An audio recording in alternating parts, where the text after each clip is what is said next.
Setelah kemarin terlihat komunikasi yang sepertinya adem banget, rukun banget antara Surya Paloh dengan Prabowo Subianto, kita jadi mencoba untuk menerka-nerka, berhitung begitu untuk bisa melihat parpol-parpol mana yang mungkin akan masuk yang tadinya ini merupakan rival pada Pilpres 2024 yang sudah berlalu. Nah, kemudian kita juga akan melihat bagaimana kemudian hubungan yang dijalin Prabowo Subianto, upayanya untuk bisa melakukan rekonsiliasi ini efeknya terhadap pengajuan gugatan ke MK ataupun juga hak angket. Nah, untuk itu sudah hadir di samping saya akan memberikan pandangannya mengenai hal ini Mas Henry Satrio selaku pengamat politik. Assalamualaikum warahmatullahi wabarakatuh. Waalaikumsalam warahmatullahi wabarakatuh. Baik, selain Mas Henry Satrio yang menemani saya tentunya di studio, kita juga akan dengarkan nanti bagaimana langkah yang akan dilakukan dari Pak Prabowo Subianto, akan diceritakan juga perwakilan dari Gerindra, ada Bang Andre Rosiade. Assalamualaikum warahmatullahi wabarakatuh. Selamat malam Bang Andre.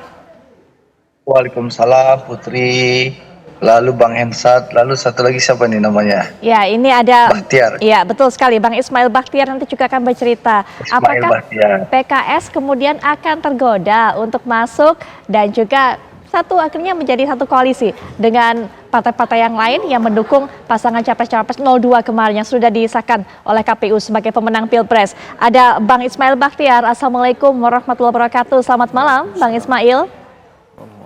Selamat malam, Waalaikumsalam Mbak Putri, salam Mas Andre, Bang Hensat, Waalaikumsalam. Bang Andre. Ya, selain kita ingin mendengarkan suara PKS, kita juga ingin tahu bagaimana tanggapan dari PKB. Bang Daniel Johan juga insya Allah sepertinya sudah bergabung dengan kita. Assalamualaikum warahmatullahi wabarakatuh, Bang Daniel Johan. Sepertinya. Waalaikumsalam Mbak. Oke, baik. Buat semua abang-abang saya. Maaf nih, saya lagi di jalan nih. Baik Bang Daniel, kami juga terima kasih sudah meluangkan terima kasih sudah meluangkan waktunya yang sedang beraktivitas di jalan. Ada Bang Daniel dan juga Bang Andre. Tapi kita ingin sekali untuk mendengarkan suara Bang Daniel Johan terlebih dahulu. Melihat sikap yang sudah ditunjukkan oleh Nasdem, sudah bertemu Pak Surya Paloh ini dan sepertinya kemungkinan kuat akan terjalin sesuatu di antara keduanya. Bagaimana langkah dari PKB melihat hal ini? Ya, terima kasih. Sejujurnya kami belum paham ya, tetapi silaturahmi antar tokoh masyarakat, pemimpin bangsa di tengah bulan Ramadan yang penuh berkah ini, ya kita anggap sesuatu hal yang baik ya. Jadi bagi kami tidak masalah dan memang silaturahmi itu kan harus terus berjalan ya. Tetapi persoalan urusan koalisi, bergabung atau tidak, di kami sendiri belum membahas karena saat ini kami lagi fokus menunggu sampai tuntasnya tim hukum Amin sampai di MK nanti. Demikian Mbak. Baik. Yang pertama mungkin yang saya akan bahas adalah sepertinya itu bukan hanya murni silaturahmi belaka Bang Daniel. Karena sudah dikatakan juga upaya Pak Prabowo untuk bisa merangkul semuanya. Yang kedua, apa lagi yang kemudian dinanti oleh PKB untuk bisa menyatakan sikap. Walaupun tadi sudah dikatakan memang masih menunggu. Tapi kemudian kalau melihat Nasdem ini sudah bergerak lebih dulu, lebih cepat. Apakah PKB kemudian tidak ingin ikut bergabung juga? Karena kalau lihat tradisinya PKB ini merupakan salah satu partai yang tidak pernah ada di luar pemerintahan Bang Daniel. Ya, nah makanya karena ini belum dibahas, mungkin nanti juga kami sambil akan berkonsultasi lah dengan para sesepuh, dengan para tokoh masyarakat, termasuk dengan para sukarelawan yang selama ini sudah berjibaku dengan pasangan Amin ya, termasuk para kiai, para tokoh-tokoh agama yang lain. Nah kita lihat karena bagaimanapun baik bergabung maupun tidak itu kan ada plus minusnya. Nah nanti kita lihat pilihan yang terbaik seperti apa dan tentu pilihan terbaik adalah yang akan menjadi pertimbangan nanti. Baik, kalau PKB masih merundingkan semuanya, masih berpikir, masih menunggu, bagaimana dengan PKS, Bang Ismail? Apakah sudah ada sikap yang akan dinyatakan, sudah menentukan pilihan? Apakah bergabung atau tetap menjadi salah satu partai yang ada di luar pemerintahan? Pertama, Mbak Putri, saya kira terlalu cepat kami dalam menentukan sikap ketika misalnya hari ini proses tahapan pemilu sesungguhnya belum 100% tuntas. Yang terjadi barusan ini kan adalah hasil pengumuman rekapitulasi KPU. Masih ada tahapan yang sedang berlangsung khususnya gugatan Timnas Amin terhadap proses pemilu yang banyak menemui catatan kritis. Kemudian yang kedua saya ingin sampaikan bahwa sampai hari ini PKS masih tetap getol, masih tetap berkeyakinan bahwa ada 24% suara amanah rakyat yang telah dititipkan harus kami berikan pertanggungjawaban secara moral, khususnya melalui mekanisme hak angket dalam rangka memberikan pandangan secara umum kepada masyarakat bahwa tentu pada proses pemilu kemarin meskipun sudah berlangsung dan kemudian kita bersyukur khususnya PKS juga telah menyampaikan bahwa menerima hasil itu dengan catatan kritis. Kami ingin menyampaikan kepada publik supaya proses pendidikan politik di 2024 ini khususnya yang menjadi beberapa persoalan-persoalan tidak kemudian terjadi lagi di kemudian hari, khususnya pemilu mendatang. Olehnya sampai hari ini PKS masih bersikukuh, sampai hari ini PKS masih teguh dalam rangka mengawal 24% suara masyarakat yang dititipkan dalam pasangan Anies Mohaimin di pemilu kemarin. Baik, Bang Andre, ada yang masih berdiskusi, ada yang kemudian juga masih menanti, terlalu dini begitu kabarnya, tadi dikatakan juga oleh Bang Ismail. Tapi Bang Andre, PKB, PKS bakal didatengin juga nggak sih oleh Pak Prabowo? Bakal diajak gabung juga nggak sih? Begini Putri, kan kenapa Pak Prabowo mendatangi Partai Nasdem dan Pak Surya? Karena memang Pak Prabowo berterima kasih atas ucapan yang disampaikan oleh Partai Nasdem dan Pak Surya Paloh, mengingatkan Nasdem adalah yang tercepat mengucapkan selamat. Nah, rasa penghormatan terhadap ucapan itu, makanya Pak Prabowo mendatangi Nasdem Tower dan langsung berterima kasih kepada Pak Surya, dan alhamdulillah Pak Surya menyambut dengan hangat. Nah, kita semua tahu dari awal Pak Prabowo dan Partai Gerindra selalu menyampaikan politik Gerindra ini adalah politik merangkul, bukan memukul. Dan berulang-ulang kali Pak Prabowo dalam kampanye menyampaikan beliau kalau diberikan mandat oleh rakyat, beliau akan menjadi presiden seluruh rakyat Indonesia. Sehingga beliau punya komitmen seandainya beliau mendapatkan mandat itu, beliau akan mencoba merangkul seluruh kekuatan politik seluruhnya agar bersama-sama bisa membangun Indonesia. Itu yang disampaikan oleh Pak Prabowo.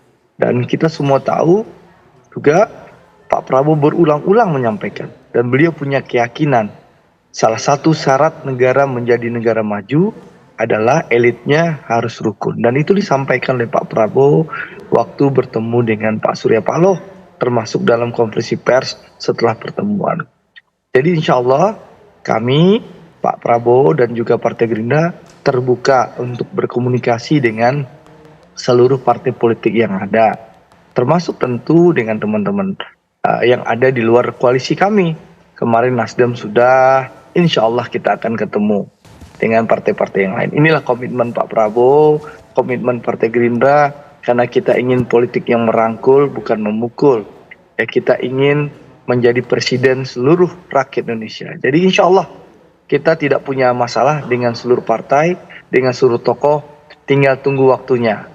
Kita tunggu, kita hormati, mungkin pilihannya teman-teman PKS masih menunggu Mahkamah Konstitusi, lalu Bang Daniel masih punya komitmen yang seperti itu, tidak ada masalah. Tapi insya Allah, komunikasi kan ada panggung depan dan panggung belakang, Putri. Jadi insya Allah, komunikasi berjalan dengan baik, dan insya Allah ya kita berkomitmen lah. Sekali lagi, kita akan mengajak seluruh kekuatan yang ada, kita mengajak dan akan merangkul seluruh kekuatan yang ada untuk bersama-sama membangun Indonesia. Inilah komitmen Pak Prabowo. Karena sekali lagi, Pak Prabowo dan Pak Jokowi sudah menunjukkan bahwa beliau berdua adalah tokoh pemersatu bangsa. Dan insya Allah 2024 ini Pak Prabowo sebagai presiden terpilih dan insya Allah dilantik nanti 20 Oktober 2024, beliau akan menunjukkan sebagai tokoh pemersatu bangsa yang akan mengajak seluruh kekuatan bersama-sama membangun Indonesia. Inilah komitmen kami. Baik Bang Andre. Mas Hensat, politik yang merangkul bukan memukul, akankah ini kemudian diaminkan ajakan ini oleh partai-partai lainnya, termasuk juga dua partai yang kita ajak bergabung juga, kita mintai pandangannya, PKB dan PKS tadi. Menurut pandangan dari Bang Henry? Saya sih bersyukur melihat kejadian yang kemarin ya. Yang pertama, ada 3 alasan saya. Yang pertama, supaya lebih jelas politik Indonesia arahnya nanti kemana, kemudian apa yang akan terjadi ke depan itu lebih mudah digambarkan. Kemudian yang kedua, kenapa saya juga berbangga kemarin, kan memang secara faktual walaupun akan ada penetapan oleh KPU, tapi sebelum dibatalkan oleh KPU berdasarkan hasil rekapitulasi, Pak Prabowo adalah pemenang Pilpres gitu ya. Nah dengan kemarin komunikasi dilakukan dengan Nasdem, saya melihatnya Pak Prabowo membuktikan bahwa dirinya independen, jadi tidak berada di bawah bayang-bayang Pak Jokowi. Kemudian yang ketiga, kalau memang koalisi ini dibentuk gitu ya, Pak Prabowo yang memimpin dan bertemu Nasdem juga menjadi salah satu poin penting dalam pembentukan koalisi itu. Saya yakin Pak Prabowo tidak punya masalah dengan Ibu Megawati Soekarno Putri.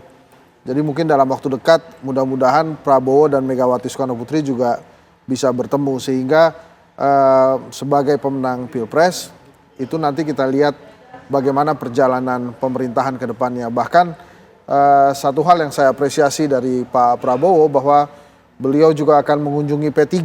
Jadi artinya ada suntikan moral dan semangat ya bagi P3 yang sedang memperjuangkan penambahan suara 0,13% supaya bisa lolos ke parlemen. Tentunya bila terrealisasi kunjungan Pak Prabowo ke P3, ini akan menjadi suntikan moral dan suntikan semangat luar biasa buat P3. Jadi harus kita apresiasi apa yang dilakukan oleh Pak Prabowo ya.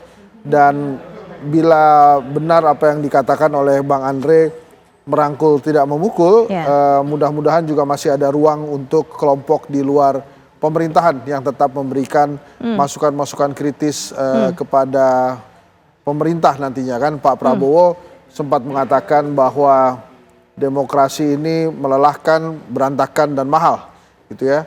Mudah-mudahan perkataan itu tidak menjadi sebuah beban bagi Pak Prabowo yang akhirnya mengadakan atau melakukan pembatasan-pembatasan demokrasi.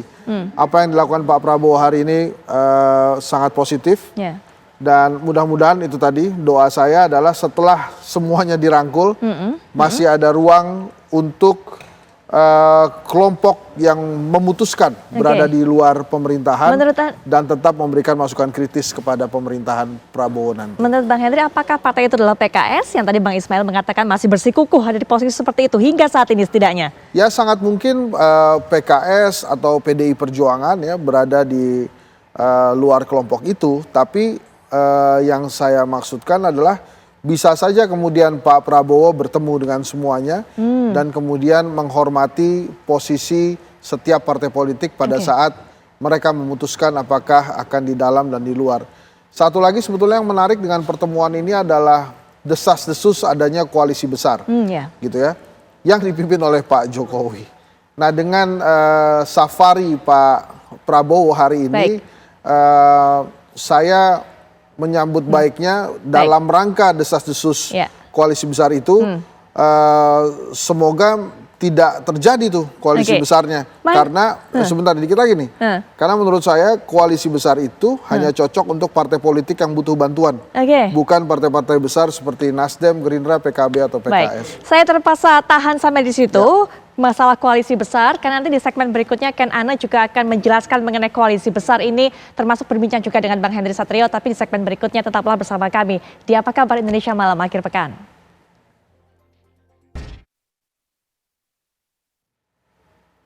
Ya, Prabowo rangkul Nasdem, ciptakan politik adem, begitukah pemirsa? Kita akan bongkar lebih detail lagi melalui grafis yang sudah kami siapkan untuk Anda. Kita akan melihat bagaimana kira-kira posisi dan juga komposisi dari partai-partai yang pada awalnya mengusung Prabowo Subianto dan juga Gibran Rakabuming Raka, Presiden dan Wakil Presiden terpilih dari pemilu 2024. Dan untuk membahasnya lebih lengkap, kita akan membahas bersama dengan Bang Henry Satrio. Pindah set, kita akan lihat informasinya. Bang Hensat bersama-sama, kita akan lihat pemirsa, inilah koalisi partai pengusung dari pasangan 01 terlebih dahulu. Dari pasangan Anies Baswedan dan juga Muhaimin Iskandar, dan juga perolehan suara dari partai pengusungnya ada PKB yang memperoleh 10,62%, kemudian Nasdem 9,66% dan juga PKS 8,42% dengan total suaranya 28,34%. Nah, kita lihat dulu nih Bang hasil-hasil perolehan. Ini kalau dari sini kotel efeknya dapat nih mereka bertiga. Dapat ya. Karena Anies aja kan cuma 24 kan. Nah, ini lebih dari 24. Jadi nah, untung. Untung. Nah, tapi kita akan fokusnya ke Nasdem nih, Bang Hensat. Apakah angka ini kemudian yang membuat kemarin Jumat Pak Prabowo datang ke Nasdem Tower bertemu dengan Surya Paloh. Oh, menurut saya bukan cuma angka ini, tapi tentang inisiatif gitu ya. Oke. Nasdem yang mengusung inisiatif mengusung Anies Baswedan Ya. dan meminta Muhaimin Iskandar mendampingi Anies Baswedan. Jadi waktu itu disitulah September 2023 kita bisa melihat koalisi perubahan sebenarnya kocar-kacir tuh. Oke.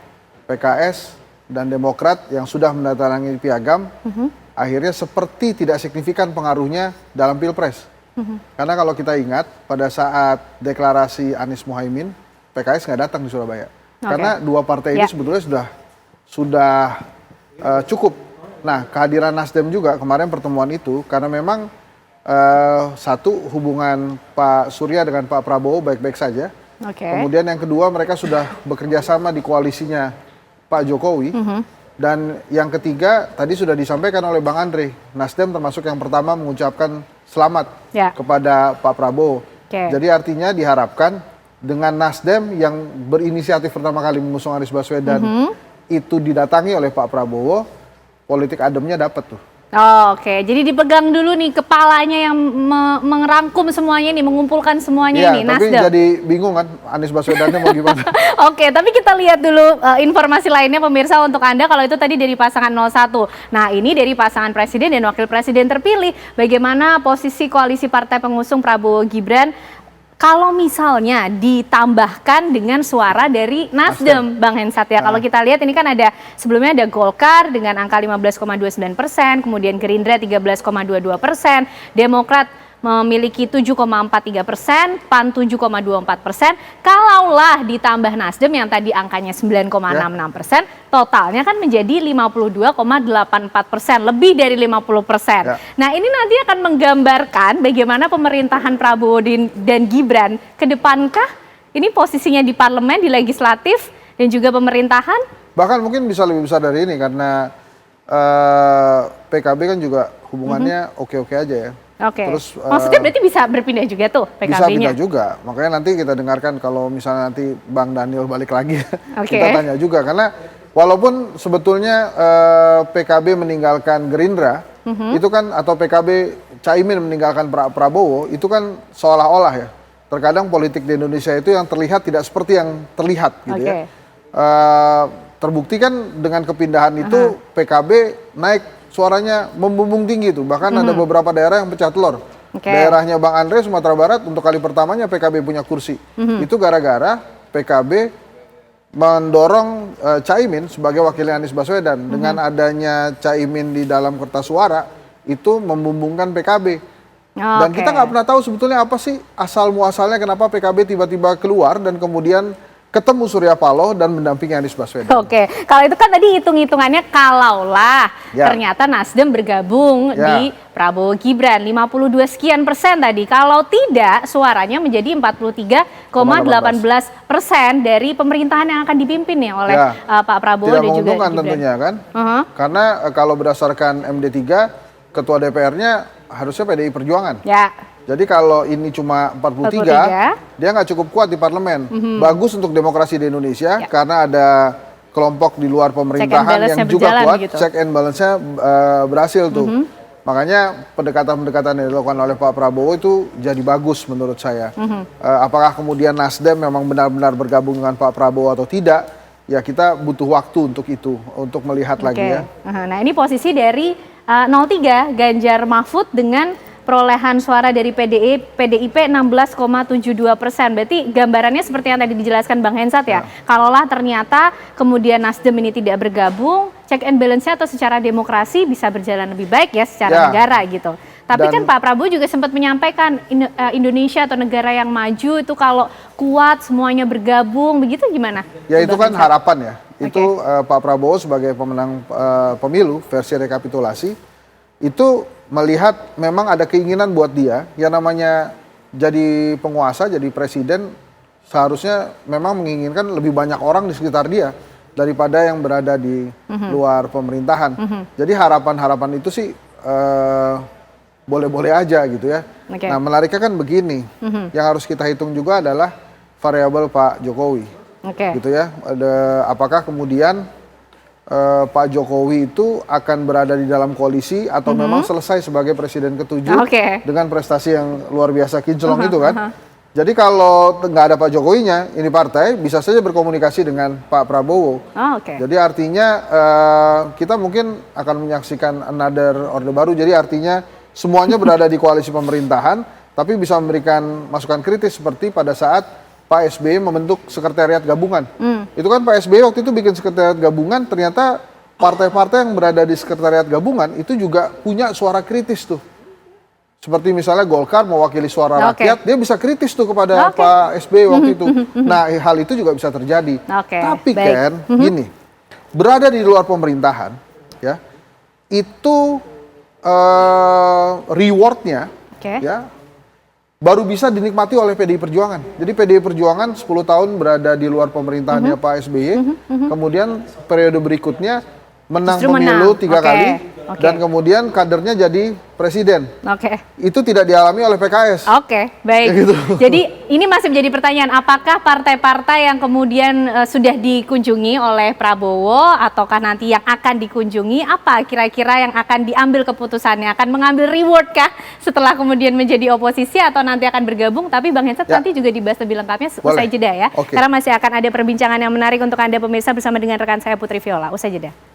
Tadi di segmen sebelumnya tentu Anda sudah bisa mendengarkan bagaimana ulasan dari Bang Henry Satrio, kemudian juga Ken Ana yang membahas mengenai koalisi, termasuk juga rencana koalisi besar. Pertanyaan berikutnya adalah masyarakat ini kemudian jadi meragukan, hak angket gimana dong? Gugatan ke MK gimana dong? Nah, Mbak Ismail juga mungkin bisa berikan pandangan mengenai hal ini. Karena masyarakat ini berpendapat, wah kalau seperti ini artinya masalah hak angket, masalah kemudian gugatan ke MK bisa menguap begitu saja. Silakan Bang Ismail.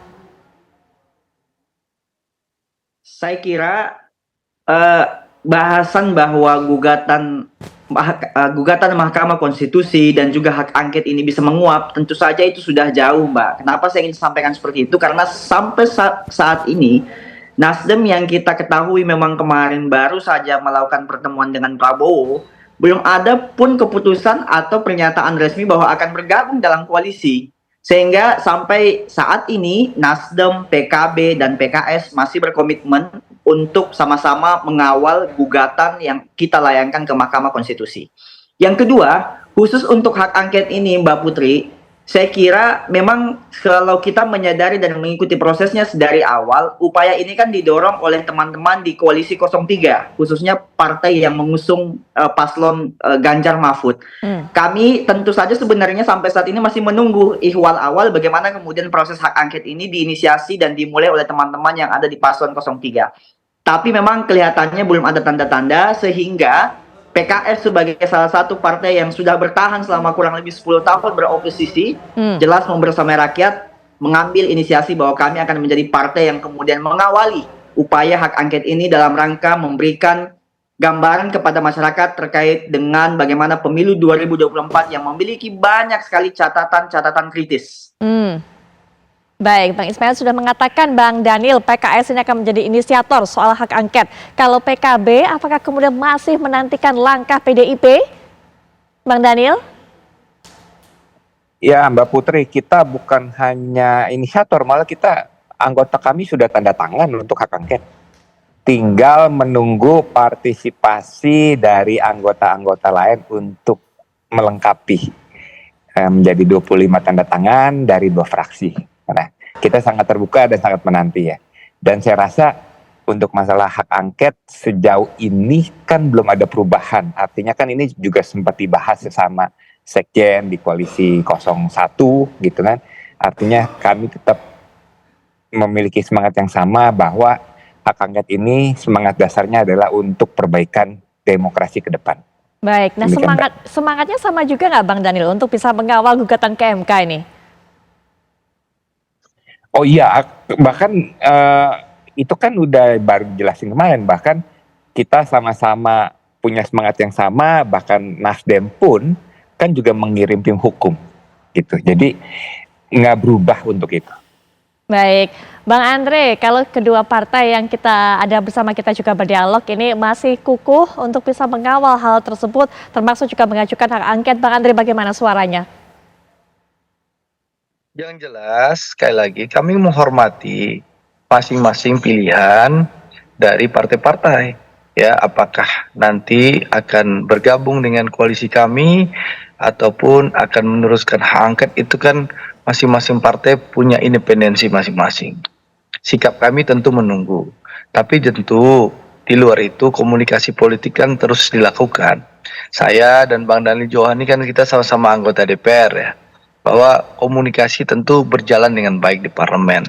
Bahkan kita lihat pasca pemilu, pembahasan undang-undang daerah khusus Jakarta, itu seluruh fraksi mendukung pembahasan itu, minus teman-teman PKS. Itu menunjukkan bahwa komunikasi di parlemen itu berjalan dengan baik.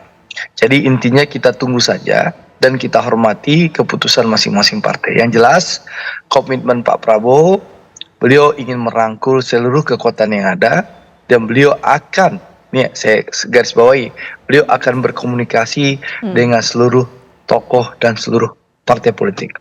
Tentu masih butuh waktu dan butuh proses, tapi insya Allah kita tunggu pertemuan-pertemuan selanjutnya. Dan kita terbuka, apalagi Bang Dali Johan kan sahabat kita ya, yang pernah bersama-sama kita meskipun meninggalkan kita. Tapi saya yakin jodoh pasti bertemu dengan Bang Daniel Johan, insya Allah. Waduh, kalimat-kalimat dari Bang Andre ada sinyal-sinyal sepertinya. Ya kan Bang Hensat, nanti Mas Hensat juga berikan pandangan. Apa pengaruhnya terhadap komunikasi-komunikasi yang terus dijalin oleh Pak Prabowo? Begitu tadi Bang Andre juga mengatakan, Mas Hensat, komunikasi di luar dan juga di depan dan juga di belakang layar. Nanti kita akan lihat apa pengaruhnya terhadap hak angket, kemudian juga gugatan ke MK setelah jeda berikut ini. Kita lanjutkan perbincangan, Mas Hensat, dari apa yang disampaikan PKB, PKS, kita setidaknya tahu positioning dari partai-partai ini sejauh ini, setidaknya sampai malam ini kita berbincang. Bagaimana kemudian pengaruhnya terhadap hak angket, kemudian juga akankah seperti itu komitmennya mengawal gugatan MK, menurut pandangan Mas Hensat? Ya itu kan dua hal yang berbeda ya, MK dan angket. Jadi kalau dilihat dari daftar yang sementara yang saya terima itu, banyak anggota DPR yang mungkin di periode selanjutnya tidak menjadi anggota DPR lagi. Tapi dia mewakili partainya. Jadi kalau mau digas si hak angket ini sampai selesai nanti di 30 September 2024 ya, hari terakhir mereka sebelum pelantikan, ya itu mungkin saja terjadi. Tapi ya MK urusan yang lain. Nah ini yang kalau kita lihat per hari ini adalah ada yang coba memisahkan antara hak angket dengan MK. Jadi MK ini adalah urusan para capres, sementara hak angket adalah urusan parpol ya. Maka yang bicara itu selalu para capres. Tapi saya sih mengingatkan juga ke seluruh rakyat Indonesia ya, kita sudah memberikan suara dan memang kita tuh dicari oleh negara ya 5 tahun sekali dari jam 8 sampai jam 12 itulah. Nah tapi apa yang terjadi dengan Pak Prabowo dan Surya Paloh itu mungkin juga terjadi dengan partai-partai politik lain. Jadi artinya saya kembali mengingatkan, bicara politik sampai di dagu aja, jangan sampai hati. Karena kalau kita sampai hati, kemudian kelamaan sampai di hati, busuk di hati kita, sementara elitnya sudah berdamai peluk-pelukan gitu. Jadi sangat menurut saya harusnya tidak sampai kebablasan masuk di hatinya. Tentang mekanisme pembuktian proses kecurangan yang terjadi di MK misalnya, ya itu sih berjalan aja, bergulir saja. Kalau ingin dikawal melalui dukungan di luar gedung parlemen, itu juga dipersilahkan, namanya juga demokrasi. Kemudian keluh kesah yang disampaikan guru besar di seluruh Indonesia itu juga akan terus mewarnai. Dan saya juga meyakini Pak Prabowo dengan melakukan safari politik, mengunjungi para tokoh-tokoh politik, elit politik di Indonesia, salah satu maksudnya menurut saya adalah untuk menghilangkan atau minimal membuat catatan baru dalam sejarah di Indonesia setelah banyak hal yang ditinggalkan, residu yang ditinggalkan pasca Pilpres kemarin ya, yang ada pelanggaran etika dan lain-lain itu. Nah dengan Pak Prabowo melakukan safari politik ini menurut saya menjadi hal yang positif. Sejarah ingin ditulis ulang oleh Pak Prabowo dengan berkunjung kepada tokoh-tokoh politik dan berusaha merangkul tadi.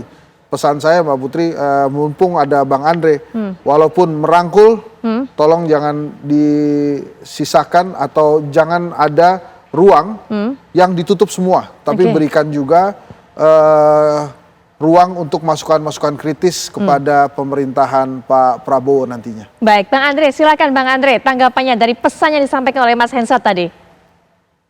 Bang Hensat, yang tersayang, ya, saya ingin menyampaikan kritik dan masukan itu vitamin bagi demokrasi. Pak Prabowo dan Partai Gerindra dan juga Koalisi Indonesia Maju sangat-sangat terbuka terhadap kritik maupun masukan yang ada. Jadi intinya apa? Kita akan sekali lagi mencoba merangkul seluruh kekuatan yang ada. Itu komitmen yang sudah disampaikan berulang-ulang kali oleh Pak Prabowo. Itu pertama.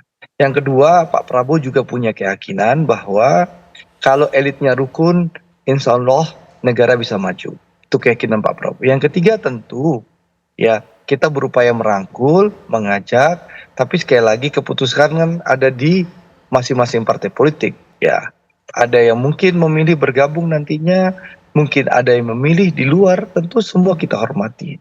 Dan kita memberikan penghormatan kepada seluruh partai politik atas pilihan politik masing-masing.